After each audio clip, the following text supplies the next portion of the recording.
Mas, para introduzir esse assunto, é importante, professor Cal, querido amigo professor Cal, a Organização das Nações Unidas, liderada pelo professor Michael Gerard, elaborou o maior relatório do mundo sobre climate litigation, que foi divulgado ano passado pela ONU, constatando que 76% das ações de litigâncias climáticas no mundo vêm dos Estados Unidos. Na Alemanha, ele levantou apenas duas. A mais importante, o caso Liuja, né? No Brasil, são poucos casos, nós não temos praticamente uma litigância climática, alguns poucos casos é mencionado litígios climáticos no STJ, em votos de grande qualidade do ministro Antônio Benjamin, em especial. E temos uma decisão do STF que nos causa preocupação, né, que autorizou as queimadas ao declarar inconstitucional uma lei municipal do município de Paulínia que impedia as queimadas na colheita da palha de cana-de-açúcar. Mas apenas colocando, dando uma ilustrada nesse patamar para as questões que eu quero fazer, né? De acordo com o professor Klopfer, né, a evolução do direito ambiental alemão pode ser dividida em três fases. A primeira delas seria a fase da criação do direito ambiental nacional, abrangendo o período de 1969 a 1976. Os marcos legislativos referenciais desse período foram o Programa do Meio Ambiente do Governo Federal, de 71, a Lei dos Resíduos Sólidos, de 72, a Lei Federal do Controle de Emissões, uma lei muito importante, de 1974, a Lei de Revisão da Lei dos Recursos Hídricos, de 76. Posteriormente, veio uma segunda fase, que seria da consolidação do direito ambiental, verificada entre 76 e 85. O grande marco normativo desse período legislativo foi a Lei Federal de Proteção da Natureza, de 76.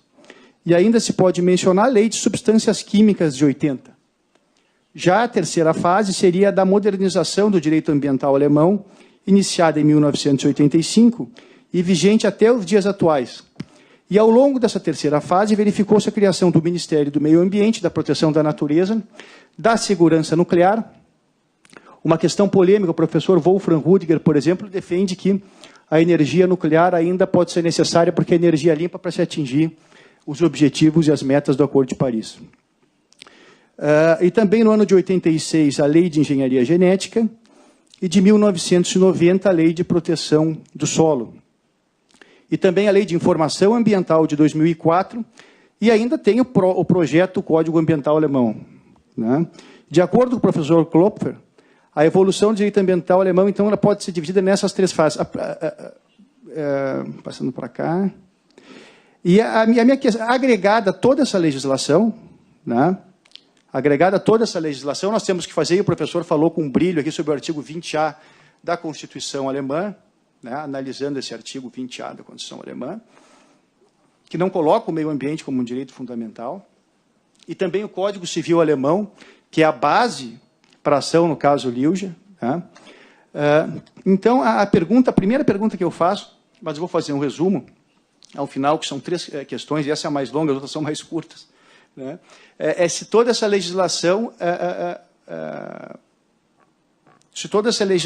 que eu posso agregar da União Europeia, inclusive, ela é suficiente para o combate às mudanças climáticas, para o combate às emissões de gases de efeito estufa e também para a adoção de medidas de precaução e prevenção em face das catástrofes ambientais e desastres que devem vir até o ano de 2040, segundo o último relatório da ONU de algumas semanas atrás, que foi divulgado, que ainda se as temperaturas se mantiverem 1,5 graus Celsius acima dos níveis pré-industriais, ainda assim virão efeitos catastróficos até o ano de 2040. Esse é o último relatório da ONU. A segunda questão, ela parte do princípio do plano ousado alemão, o Plano de Ação Climática de 2050. Né? Esse documento ele traça metas a serem alcançadas no âmbito nacional para a redução da emissão dos gases de efeito estufa, até os anos de 2030 e 2050, respectivamente. E esse plano ele está de acordo com o Acordo de Paris. Né? O corte das emissões abrange o setor de energia em geral, as edificações, transportes, indústria, agricultura e outros, atingindo um percentual médio de 56%.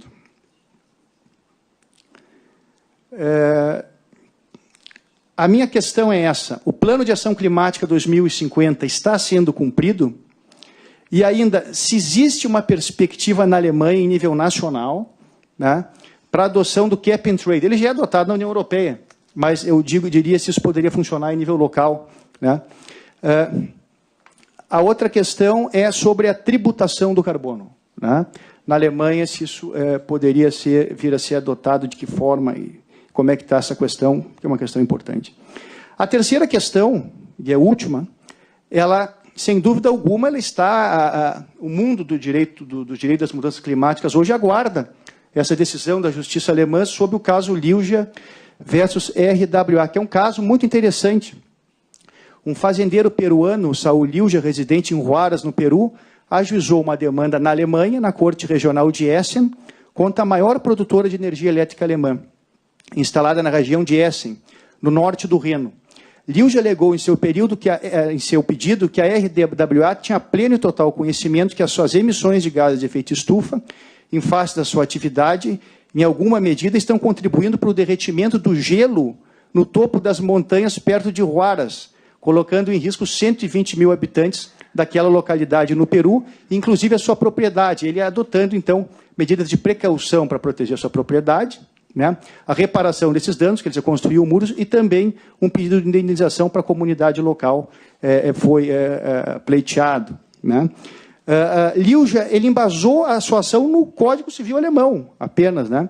Que prevê como os instrumentos jurídicos, né, o impedimento de incômodo e de risco causados por determinadas atividades, e também foi pedido a tutela de urgência. Então, a demanda toda ela é embasada no Código Civil alemão, dentro das disposições, né, desse código. É a legislação que está sendo trabalhada, né, nas cortes alemãs.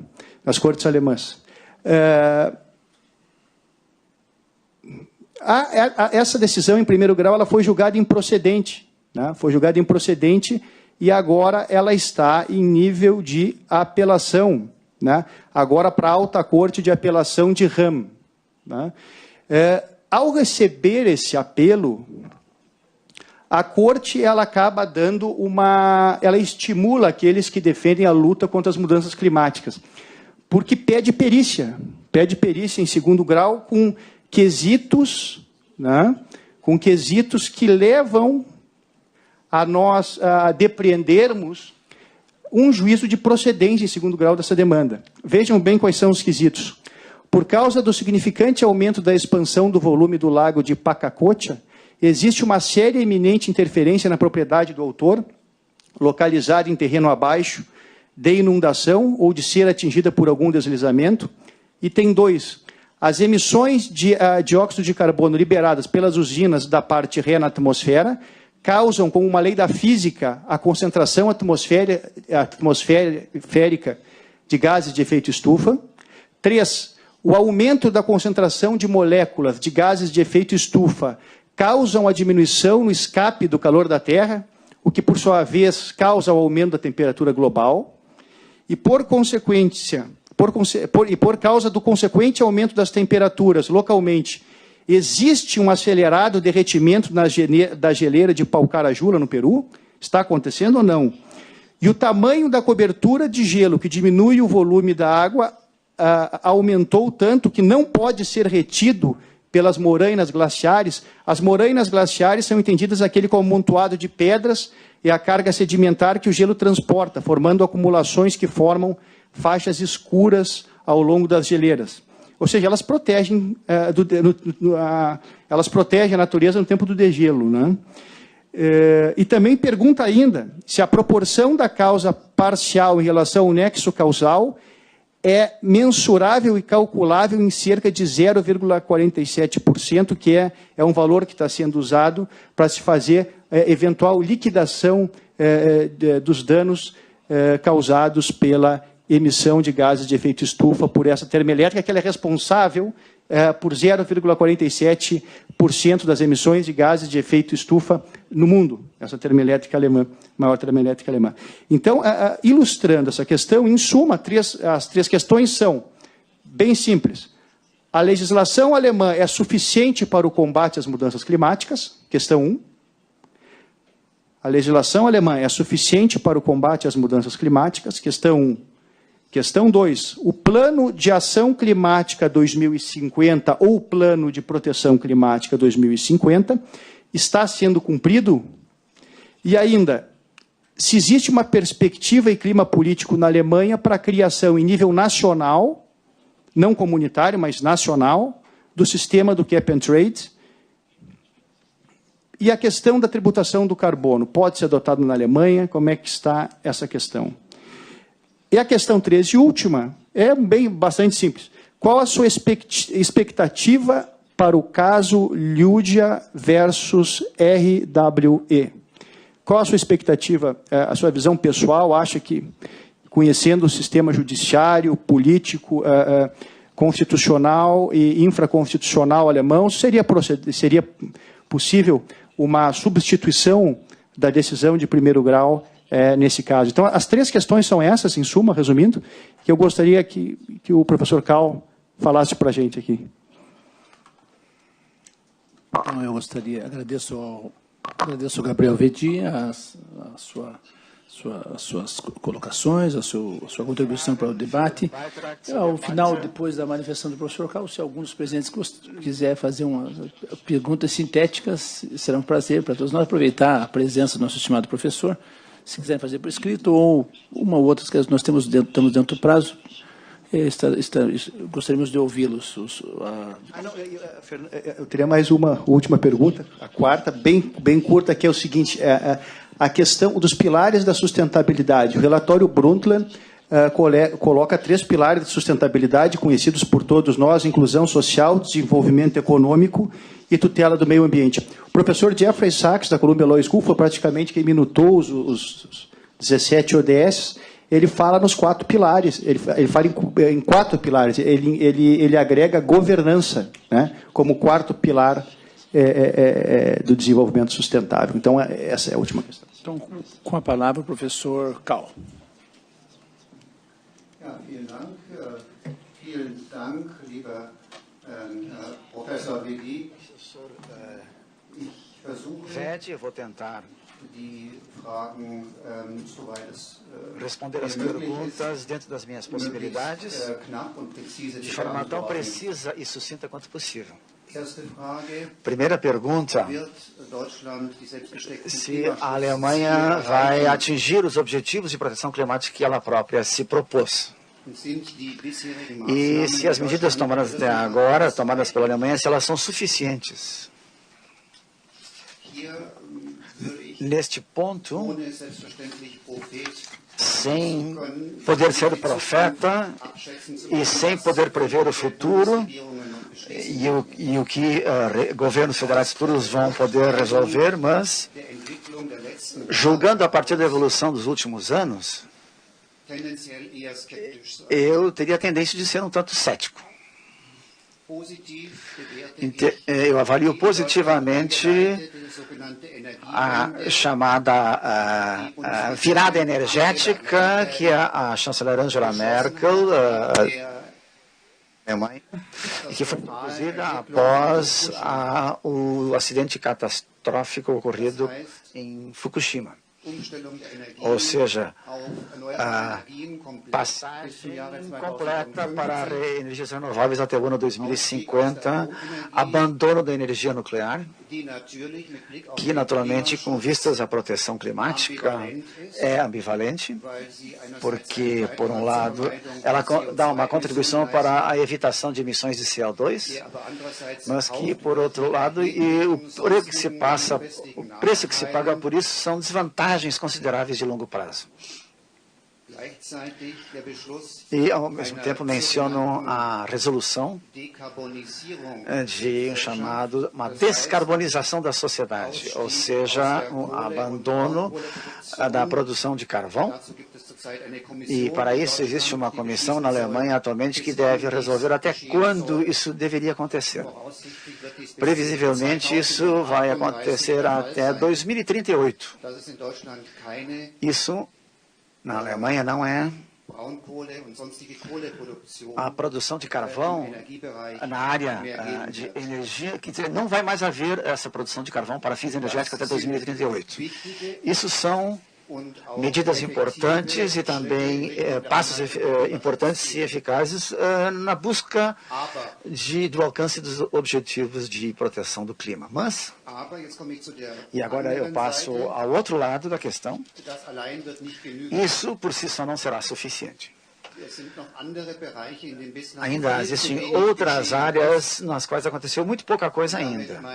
E com isso eu me refiro, por um lado, à área de construção civil, ou seja, ao consumo de energia, especialmente através da construção dos prédios já existentes, e não da construção de novos prédios.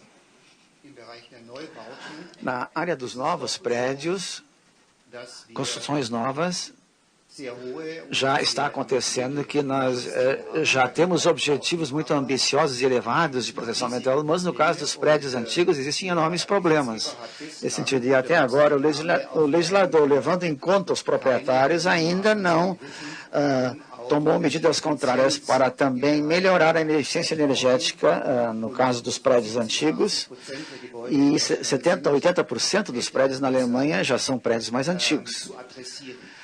Isso não foi enfrentado ainda. E um problema maior ainda é a área do trânsito e transporte, particularmente do transporte individual, que aumenta constantemente, mas também do transporte aéreo, do transporte fluvial e marítimo. Tem também na Alemanha,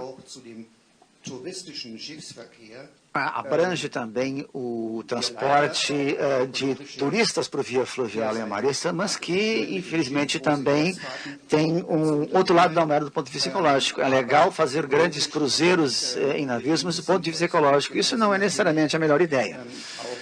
A mesma coisa, aliás, se aplica ao transporte aéreo, mas, particularmente, a problemática do uso de automóveis e caminhões que produzem problemas de poluição. Na Alemanha, e os especialistas estão de acordo com que nós precisamos também de uma virada na área de transporte para alcançar os objetivos do Acordo de Paris e para que os objetivos sejam seriamente cumpridos. Isso não será possível sem uma mudança clara, porém dura, na área de transporte, mas qual que será o aspecto concreto dessa mudança, dessa virada? Quanto a isso, não existe ainda, nem de longe, um consenso. Será que o transporte público em nível local poderá ser mais fortalecido ainda? E também a mudança, a troca para veículos movidos a eletricidade, ainda se pesquisa e investe muito na Alemanha nessa área. Isto é um grande objetivo da política, só que a curto prazo esse objetivo não será alcançado. De momento ainda se faz muito pouco nessa área. Então, por isso, eu tenho uma atitude um tanto cética. A pergunta a respeito do papel do clima, do plano de proteção do clima do governo alemão até o ano 2050, nesse contexto, eu responderia essa pergunta dizendo que a gente não deveria supervalorizar esses planos. Pelo contrário, isto é primordialmente um programa político que não tem um efeito juridicamente vinculante. E esse plano por si só certamente não ajuda o meio ambiente, mas sempre necessita de implementação em medidas bem concretas e duras. Algumas delas eu mencionei há pouco, e elas implicam uma mudança do comportamento, do consumo e do comportamento normal de lazer das pessoas. O que, naturalmente, numa economia livre de mercado, é uma política difícil. Proibir as pessoas de andar de carro, de dirigir carros grandes numa família que tem 4 pessoas, de ter 4 carros numa família de 4 pessoas. Será que você, como Estado, quer realmente intervir através de proibições? Aí nós entramos na área da economia de planejamento que não tem nada a ver, com a economia de livre mercado. Por isso que os políticos têm grande dificuldade de criar medidas que oriente o comportamento das pessoas. E aí o plano de proteção climática não nos ajuda muito. Ele nos dá a direção geral a ser seguida e nos lembra do que deve ser feito, nesse sentido ele é significativo. Mas só é significativo se for acompanhado de deveres concretos de avaliação e revisão, de modos que seu cumprimento seja verificado regularmente, que no Parlamento se pergunte o que aconteceu e o que não aconteceu. Do contrário, tudo vai ficar apenas no papel, ou usando poucas palavras deles. Por enquanto, a coisa ainda não saiu do papel, que não ajuda o meio ambiente por si só. Quanto à tributação do CO2, do carbono, essa foi a outra pergunta. Eu acho que na Alemanha isso não aconteceu ainda. O governo alemão sempre se recusou a introduzir o imposto, a taxar o CO2, com a fundamentação de que isso prejudicaria a economia alemã e traria uma desvantagem competitiva da economia nacional, que isso teria que ser resolvido em nível de União Europeia. A União Europeia teria competência para isso, ela poderia resolver isso amanhã, teoricamente, mas até agora também não houve consenso político, não houve uma maioria para tomar uma medida assim. Eu espero muito que isso mude tão logo quanto possível, porque considero esse um instrumento importante para uma internalização dos bens ecológicos, para que os custos não sejam mais externalizados, ou seja, sejam empurrados para quem vive para fora. Nós precisamos da internalização de instrumentos econômicos como tributação ambiental. Também me refiro,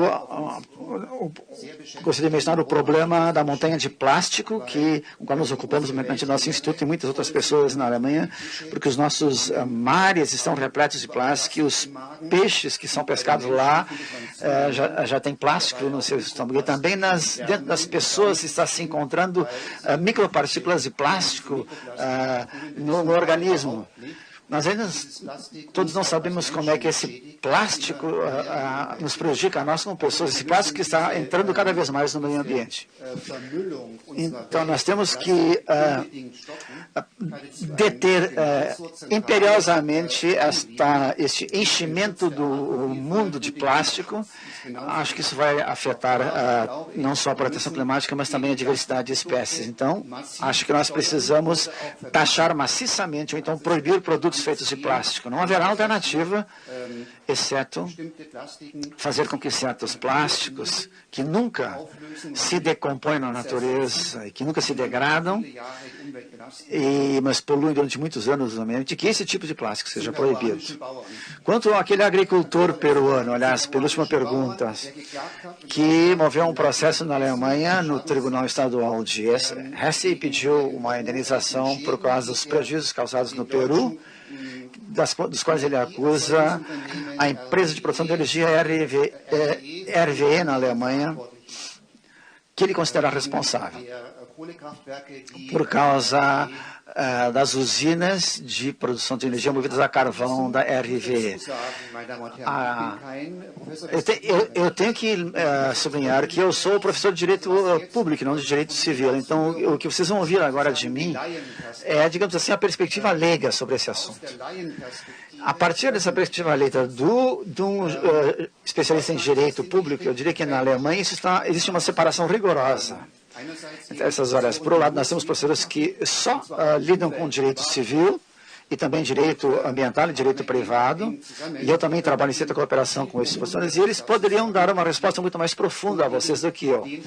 E temos, por outro lado, outros professores que lidam com direito administrativo e direito público, como eu. Mas, ainda assim, feita essa ressalva, eu gostaria de dizer o seguinte: para mim o problema se coloca, como eu disse, se coloca primordialmente como um problema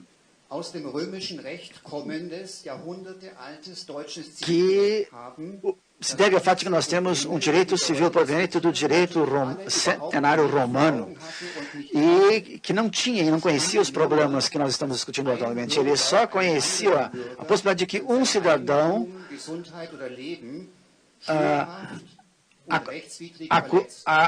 houvesse uma violação de um cidadão à saúde ou à propriedade do outro. Ou seja, e quando houvesse um dano individual, um cidadão, segundo o direito deletivo, parágrafo 138 do Direito Civil, para aqueles que se interessam, e nestes casos existe a previsão de pagamento de indenização. Mas agora temos o caso no caso desse agricultor peruano, temos ao menos dois problemas, razão pela qual aquele processo foi rejeitado na primeira instância. Nós temos o problema de que não existem bens individuais suficientes, e sim a ênfase está na proteção climática, e sim em bens jurídicos coletivos. Aí, os especialistas em direito civil nos dizem que o Código de Direito Civil só protege bens individuais e não bens coletivos. Aí o agricultor disse, mas no meu colega, no meu vizinho, também a propriedade ou direitos individuais foram atingidos pela atividade dessa empresa. Mas aí o tribunal disse, bem, mas não existe a comprovação da causalidade neste caso. Ou seja, a causalidade é, neste caso, o problema central. A comprovação dessa causalidade é extremamente difícil. Os juristas falam aqui dos danos à distância ou danos cumulativos. Ou seja, isso são danos, como diz o próprio nome, ocorrem a uma distância geográfica muito grande, onde a comprovação da causalidade se torna cada vez mais difícil. E também só se mostram através da acumulação de muitas causas avulsas de danos ou prejuízos. E aí, possivelmente, a RWE seja possivelmente uma causa entre muitas. E por isso até agora se diz que isso não é suficiente para comprovar a causalidade. Eu também não creio, já que você perguntou a minha avaliação pessoal, eu não acho que o Tribunal Regional de Hamm está decidindo isso em segunda instância, dificilmente vai chegar a uma outra decisão. Essa é a minha opinião pessoal. Porque isso representaria, entre aspas, uma revolução para o sistema do direito civil na Alemanha. E, naturalmente, também uma enxurrada de novos processos. Se realmente o Tribunal de Hamm gostaria de chegar ao ponto de mudar a jurisprudência de causalidade tão estreita agora. Eu duvido que o tribunal faça isso. Eu acho que para isso nós temos que mudar a lei. Para esses casos, nós teríamos que trabalhar mais fortemente com regras de suposições e responsabilizações, mas para isso parece que falta vontade política para fazer isso, porque, naturalmente, nesse caso, as grandes indústrias, nesse caso a RWE, eu suponho, não gostaria de causar esse prejuízo financeiro, os políticos não gostariam de causar esse prejuízo financeiro a essas grandes empresas. Eu acho que aí provavelmente o tribunal vai operar com uma inversão do ônus da comprovação. Mas, em termos de lege ferenda, isso poderia ser feito. Mas eu acho que com o direito vigente, eu acho que dificilmente vai acontecer. Quanto à última pergunta, eu posso responder brevemente. Perguntou se não há um quarto pilar da sustentabilidade, que seria a governança. Eu acho que não. Eu acho que a governança é importante, mas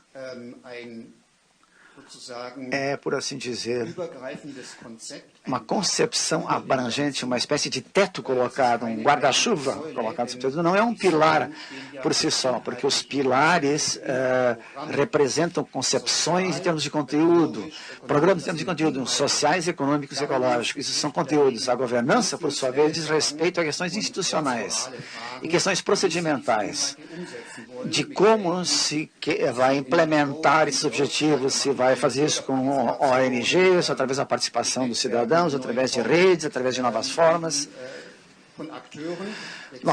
de atores da sociedade civil. Mas isso, acho eu, em nível sistemático, se situa num nível sistemático bem diferente do que a pergunta a respeito dos conteúdos da sustentabilidade. Eu já disse, algumas pessoas discutem sobre a declaração da cultura como um quarto pilar da sustentabilidade. A gente pode discutir sobre isso, mas eu também não faria isso. Eu não ampliaria, sobrecarregaria o conceito mais. Ele já é um conceito multidimensional de qualquer maneira. Então, a gente não deveria acrescentar mais outras dimensões ainda, porque, no fim das contas, vamos chegar ao resultado de que tudo tem que ser ponderado com tudo. E isso, naturalmente, é um enunciado bem banal da nossa diretriz, que nós, naturalmente, sempre temos que ponderar tudo com tudo. E se a sustentabilidade, no final das contas, só diz aquilo, isso, então a gente também pode abrir mão desse conceito. Agradeço ao professor, o nosso Danke, Herrn Karl. O nosso estimado debatedor, me acredito que Danke, Herrn Vidi, für sein Referat. Ich glaube, Sie de certa haben... forma, ultrapassamos o nosso tempo, então eu vou passar, vamos encerrar os debates, pedir desculpa à dileta assistência aí, não podemos explorar muito o nosso professor, que já teve uma atividade acadêmica pela manhã. Quem sabe uma última questão. Então, eu passo a palavra à nossa estimada presidente, Rafaela Santos Martins da Rosa, presidente da nossa Associação dos Juízes Federais do Rio Grande do Sul, e para suas considerações. Eu serei breve, obrigada. É que não é impossível não aproveitar o momento, né? Porque, além da associação, a colega é professora de Direito Ambiental, então, nas horas não tão vagas, eu vou aproveitar, serei breve.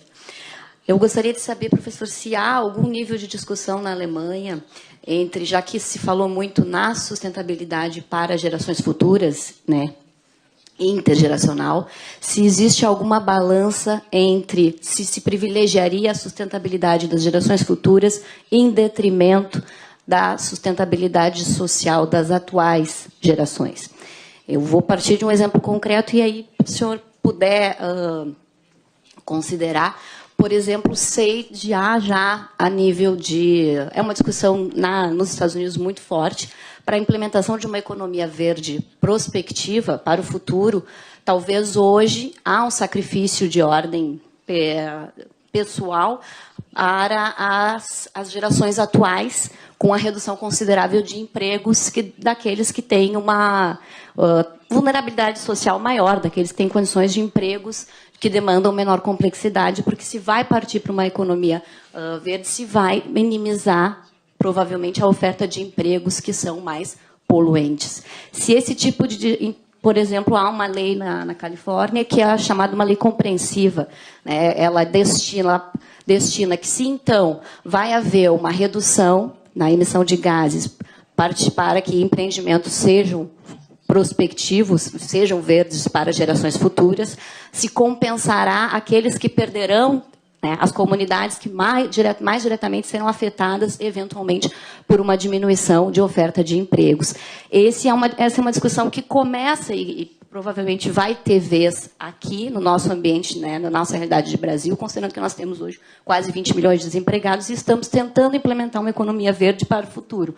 Mas a pergunta, bem breve, é se essa discussão ela ocorre na Alemanha, há uma balança, um equacionamento, até que ponto se deve exigir um sacrifício das gerações atuais, sob o ponto de vista de sustentabilidade social, e se deve privilegiar as gerações futuras, ou se elas estão em mesma equivalência de importância, enfim. É isso.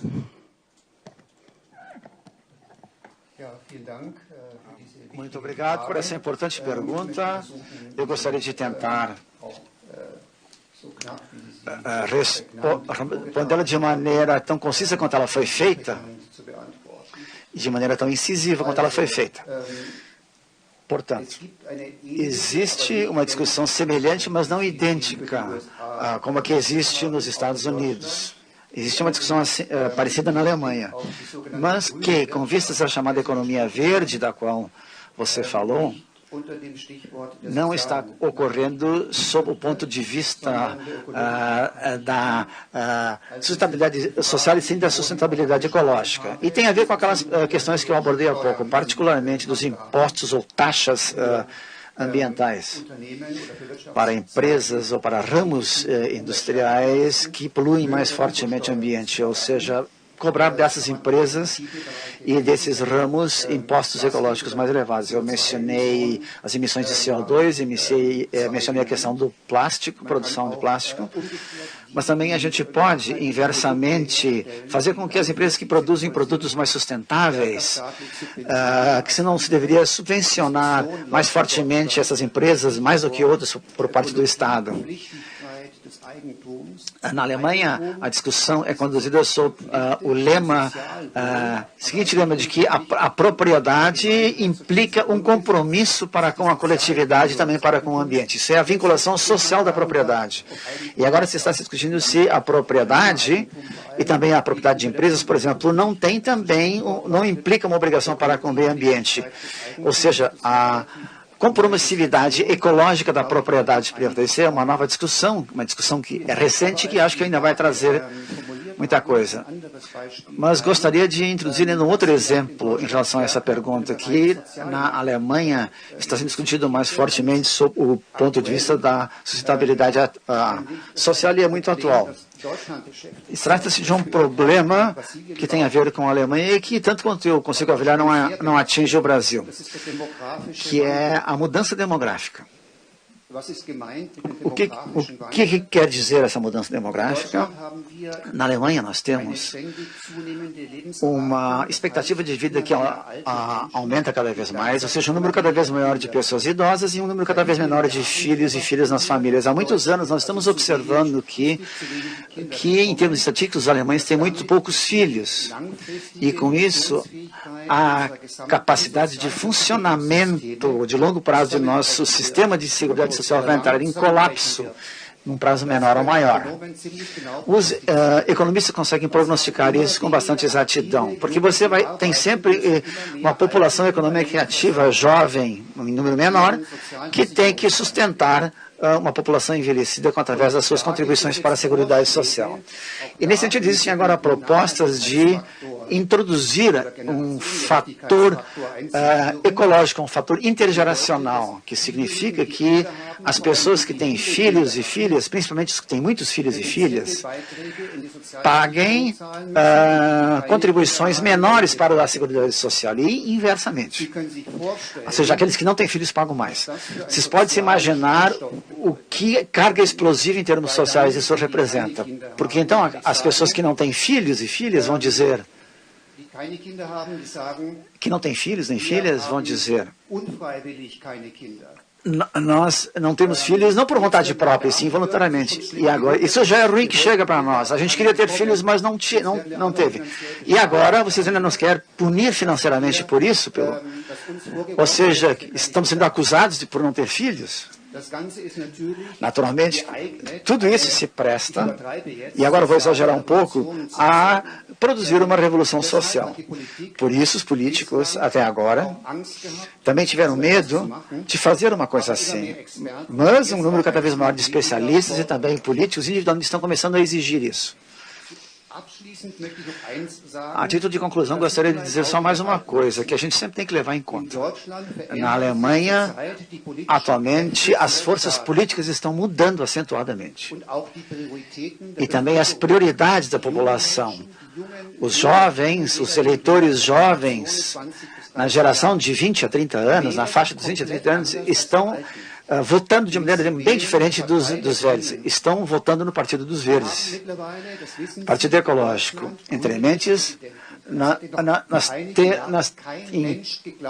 pensamos na possibilidade de ter um governador de Estado do Partido Ecológico. Isso nunca aconteceu na Alemanha. Ele é sempre dos partidos mais conservadores. E agora nós temos em Baden-Württemberg, que tradicionalmente era um Estado muito conservador, nós temos um governador verde, que foi até reeleito, do Partido Verde. E nós temos outros estados, como Hesse ou a Baviera, em que quase um governador do Partido Verde foi eleito, ou seja, onde o Partido Verde se tornou muito forte, como aconteceu recentemente na Alemanha. Atualmente, o Partido Verde na Alemanha, segundo as pesquisas de opinião, tem mais ou menos 25% dos votos e com uma tendência ascendente. Esse é um partido que, durante muitos anos, estava na faixa dos 5% dos votos. Isso mostra também que as prioridades políticas da população estão mudando, porque esse partido, naturalmente, é um partido que... Isso a gente pode dizer objetivamente que colocou esse objetivo no centro de seu programa, esse objetivo ecológico, ambiental. E por isso nós temos que esperar, porque as coisas de momento estão mudando na Alemanha em termos políticos de maneira muito rápida. Os social-democratas, que eram um partido grande na Alemanha durante décadas, um partido tradicional e grande, estão rumo à insignificância, ou seja, um partido que está com 15% dos votos. Na época do Helmut Schmidt, de Willy Brandt, eles tinham 40% a 50% dos votos na Alemanha. Então, nós temos que observar tudo isso, como isso vai se desenvolver e como é que as maiorias políticas vão se formar no futuro. Existe, entre uma coalizão cada vez maior entre partidos conservadores e partidos verdes. Também os democratas cristãos estão fazendo coalizões com partidos verdes. Então, as coalizões também estão se formando de maneira diferente e isto vai fazer com que talvez a política mude fortemente nas próximas décadas na Alemanha. Você sabe que a chanceler Angela Merkel disse que não pretende se candidatar de novo, então nós temos que esperar e ver o que vai acontecer na próxima eleição. Será que essa grande coalizão que nós temos do partido SPD e do CDU vai se manter ou se vai se romper e haverá novas eleições? E é possível que ocorram muitas mudanças políticas no espectro político e, portanto, também na legislação e na política da sustentabilidade. Mais uma vez, muito obrigado por sua atenção. Agora